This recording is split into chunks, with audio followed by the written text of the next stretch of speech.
Ming afsuslar bo'lsinki, aziz futbol muxlislari, hurmatli yurtdoshlarimiz, bugungi futbol o'yinida biz 3-1 ga yutqazdik.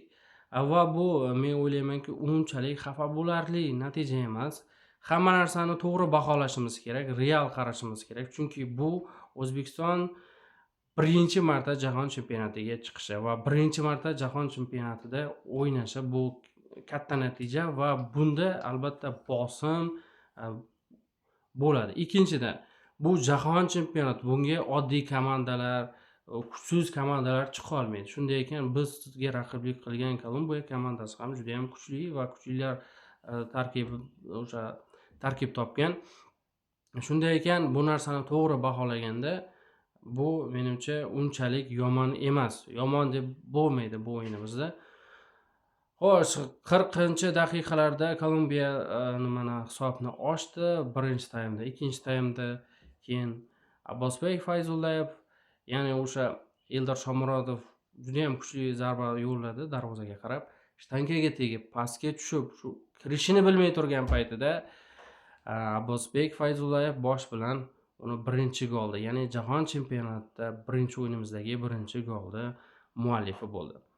Undan keyin ikkita gol o'tkazib qo'ydik. Shu bilan hisob 3-1 bilan yakunlandi. Va bir narsani aytib o'tishim kerak, shu mana so'nggi daqiqalarda, so'nggi soniyalarda Behuzbek tomonidan tepilgan juda kuchli zarba, bu nima desam ekan, agar shunchalar past bo'lganda, masofa uzoq edi, shunchalar past bo'lganda juda chiroyli gol bo'lardi. Xuddi Odil Ahmedov urgan, o'sha Qatarga urgan golidek juda chiroyli gol bo'lardi. Xo'p, o'yinda ko'rganlar, kommentariyada o'z fikringizni qoldiring, o'yindagi taassurotlaringizni yozib qoldiring va bizni futbolchilarimizga duolar qoldiringlar, nasib bo'lsa, o'sha motivatsion kommentariyalar kutib qolamiz. Futbolchilarimizga esa omad tilaymiz. Bu birinchi o'yinimiz. Sizlar juda ham yaxshi, juda chiroyli o'ynadinglar bugun va bu birinchi o'yin bo'lganligi uchun bosim juda ko'p.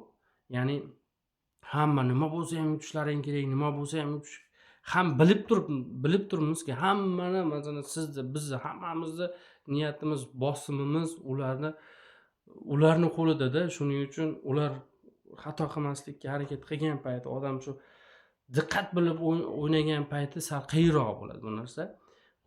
Sen o'zini qo'yib yuborib bemalol o'ynaganda chiroyli fintlar, chiroyli zarbalar chiroyli chiqadi. Shunday ekan, mana shu narsani to'g'ri baholaganda, bundan keyingi Portugaliya bilan o'yinimiz bemalol menimcha 5-0 larda yutsak kerak. Nima dedinglar? Shunday ekan, xalqimizda bir gap bor, qancha ko'proq so'rasang, shuncha yaxshi, ya'ni tog'cha so'rasang qircha beradi dedi. Shunday ekan 5-0 Portugaliya bilan kutib qolamiz, xudo xolasa. O'yin umumiy o'sha xulosamiz juda yomon emas. Yaxshi, yomon emas, yaxshi va yigitlarga omad bosinglar. Biz poddershkadamiz, biz duodamiz va kommentariyada ham o'zbeklar aktivliklarini ko'rsatib qo'yasizlar degan umiddaman.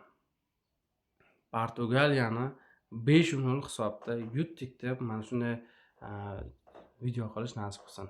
Yigitlarga omad. Yigitlarda tarbiya bergan ota-onasiga rahmat. Tarbiya bergan ustozlariga rahmat. Nasib bo'lsa, bundan-da zo'r bo'lib ketaveradi. Kanalga obuna bo'ling. Eng yangi xabarlar bizning kanalda chiqib turadi. Rahmat.